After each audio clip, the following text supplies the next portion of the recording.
Hello friends, नमस्ते। आप सभी को नए साल की बहुत बहुत शुभकामनाएं। इस नए साल में हम रिसर्च के एक टॉपिक को डिस्कस करने वाले हैं। अगर आपको ध्यान हो कि पहले वाले वीडियो में हमने रिसर्च मैट्रिक्स के बारे में बात की थी, और रिसर्च मैट्रिक्स का मतलब जी इंडेक्स, रिसर्च मैट्रिक्स का मतलब H index, I10 index, impact factor, ऐसे बहुत सारे फैक्टर या बहुत सारे इंडेक्स हैं जो कि रिसर्च मैट्रिक्स कहे जाते हैं। और रिसर्च मैट्रिक्स का मतलब यह होता है कि आप किसी पब्लिश्ड जो रिसर्च वर्क है उसकी क्वालिटी को चेक करते हैं और उसकी क्वालिटी में एक कोई ना कोई न्यूमेरिकल नंबर्स आते हैं और उस न्यूमेरिकल नंबर्स के बेस पर आप ये कहते हैं कि ये रिसर्च वर्क बहुत अच्छा है या ये रिसर्च जर्नल बहुत अच्छा है। तभी तो आप कहते हैं कि किसी जर्नल का इंपैक्ट फैक्टर ज्यादा होता है तो आप कहते हैं अरे ये तो बहुत अच्छा जर्नल है। बस वही जो नंबर हैं वही हैं आपके रिसर्च मैट्रिक्स। और रिसर्च मैट्रिक्स में एक मैट्रिक्स है I10 इंडेक्स।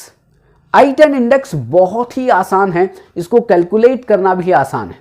लेकिन I10 इंडेक्स को समझने के पहले हम इंडेक्स को समझते हैं कि जो इंडेक्स वर्ड है, इंडेक्स वर्ड का मतलब होता है सूचकांक। मतलब कि एक ऐसा मापक है कि जिससे उस व्यक्ति के रिसर्च की आउटपुट की क्वालिटी को हम जज कर पा रहे हैं।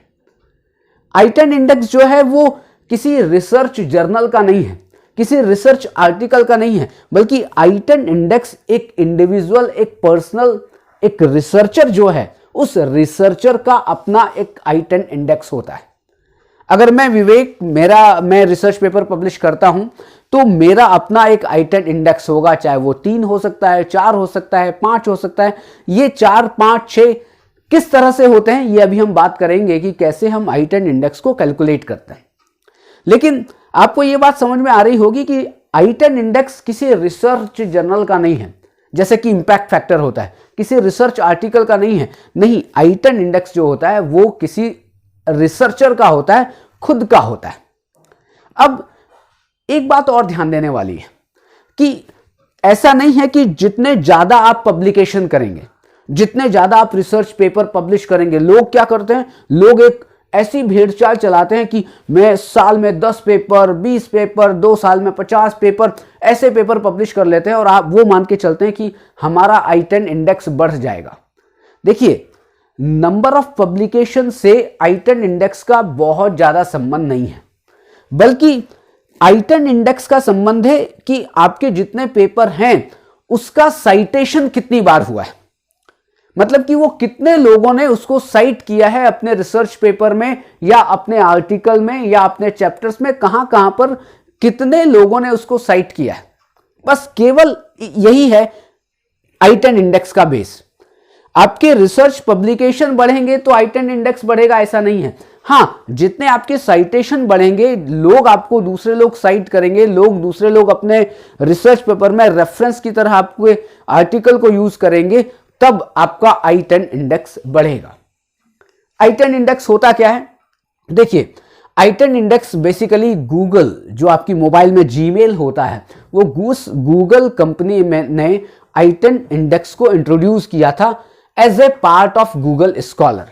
आप कभी भी गूगल में सर्च करेंगे गूगल स्कॉलर, तो गूगल स्कॉलर में क्या होता है, आपको एक लॉगिन, एक अकाउंट बनाना होता है। मैं हूं विवेक, मेरा अपना एक गूगल स्कॉलर में एक अकाउंट है, और उस गूगल स्कॉलर के अकाउंट में जो माई प्रोफाइल है, एक ऑप्शन है वहां पर माई प्रोफाइल, और माई प्रोफाइल में माई साइटेशन करके एक ऑप्शन होगा। उस माई साइटेशन में आपको I10 इंडेक्स मेरा दिखाई देगा। मेरा एक गूगल स्कॉलर का अकाउंट अलग है, आपका गूगल स्कॉलर का अकाउंट अलग है, किसी दूसरे का अलग होगा। तो अपने अपने गूगल स्कॉलर में जाइए, वहां पर आपको क्या करना है, अकाउंट बनाना है। अपने गूगल स्कॉलर में बहुत सारे, गूगल स्कॉलर क्या एक डेटाबेस है और उसमें बहुत सारे जर्नल्स के रिसर्च पेपर हैं। अगर आपका भी जो रिसर्च पेपर है वो गूगल स्कॉलर के किसी जर्नल में है, उसके डेटाबेस में है, तो वहां पर आपको उसकी एंट्री करनी है और एक डेटाबेस आपका उसके साथ लिंक हो जाएगा, आपका account.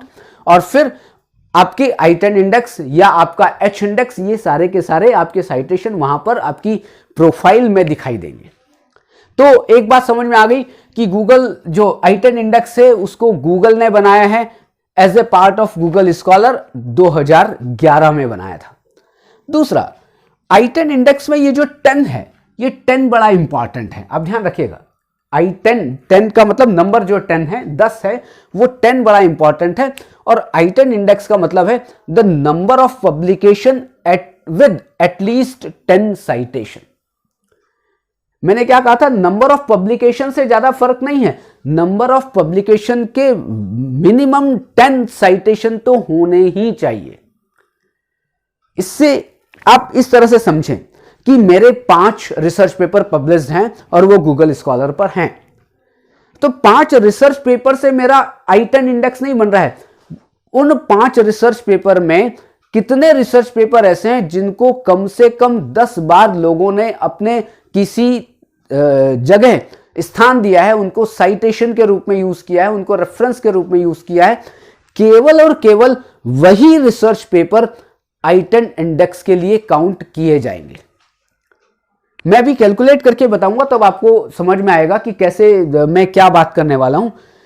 Used only in Google scholar, क्यों? क्योंकि गूगल का पार्ट है, इसलिए केवल गूगल स्कॉलर में ही i10 इंडेक्स होता है, यूज किया जा सकता है। गूगल स्कॉलर फ्री है, इजी टू यूज है, आपका सबका जीमेल आईडी है और अपने अपने जीमेल आईडी से आप अपने गूगल स्कॉलर अकाउंट को कनेक्ट करिए, अपनी पूरी प्रोफाइल देखिए और वहां पर आपके i10 इंडेक्स दिखाई देंगे।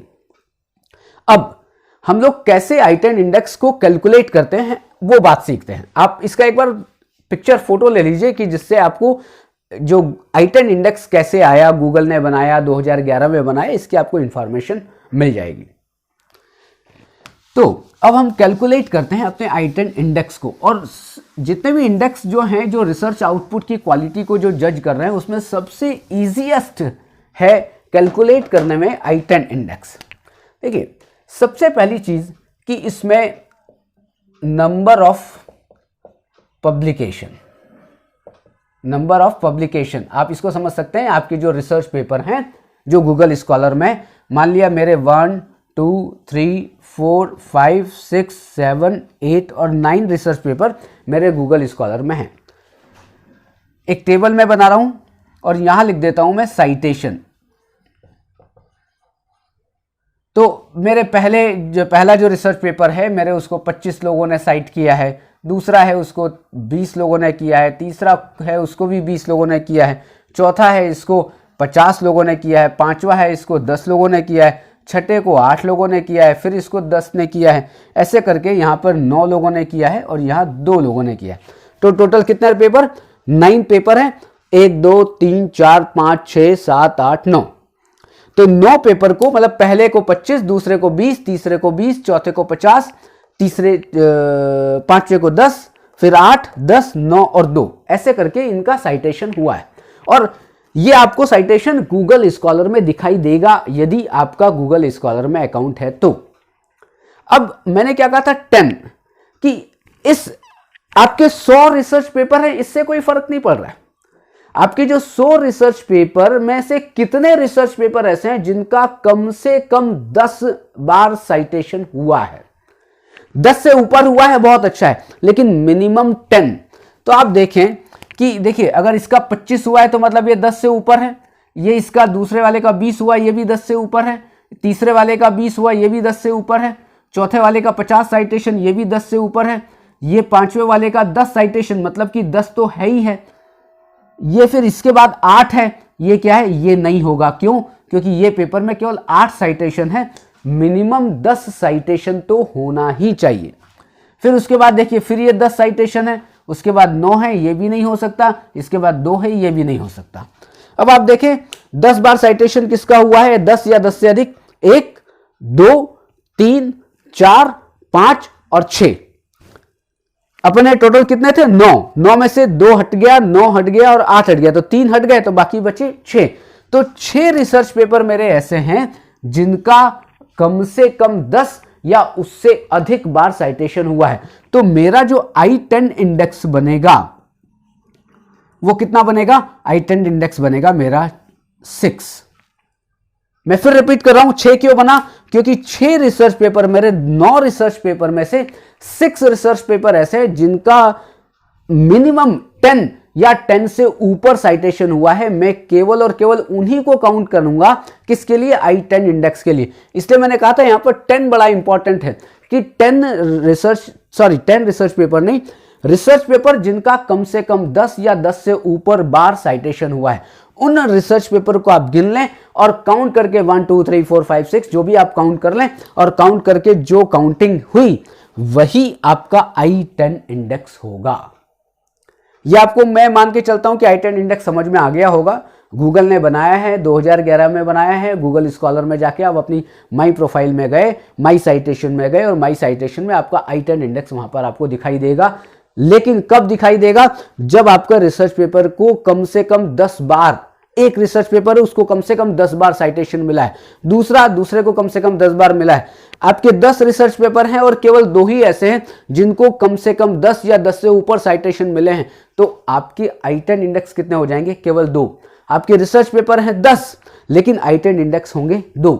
अगर 8 रिसर्च पेपर ऐसे हैं कि जिनको मिनिमम 10 या 10 से ऊपर साइटेशन हुआ है, तो आपका I10 इंडेक्स क्या होगा? 8। क्यों? क्योंकि 8 को 10 या 10 से ऊपर साइटेशन मिले हैं, 2 को नहीं मिले हैं, तो 2 नहीं होगा, 8 I10 इंडेक्स, 8 I10 इंडेक्स होगा। तो आज के लिए इतना ही। कल या उसके बाद एक वीडियो में मिलेंगे, हम वहां पर समझेंगे H इंडेक्स को, तो देखना मत भूलिएगा। अगर आपको ये टॉपिक अच्छा लगा हो, समझने में आपको ठीक से आया हो, तो इस वीडियो को शेयर करिए ज़्यादा से ज़्यादा लोगों तक जो कि रिसर्च सीखना चाहते हैं और साइकोलॉजी को पढ़ना चाहते हैं। Thank you very much.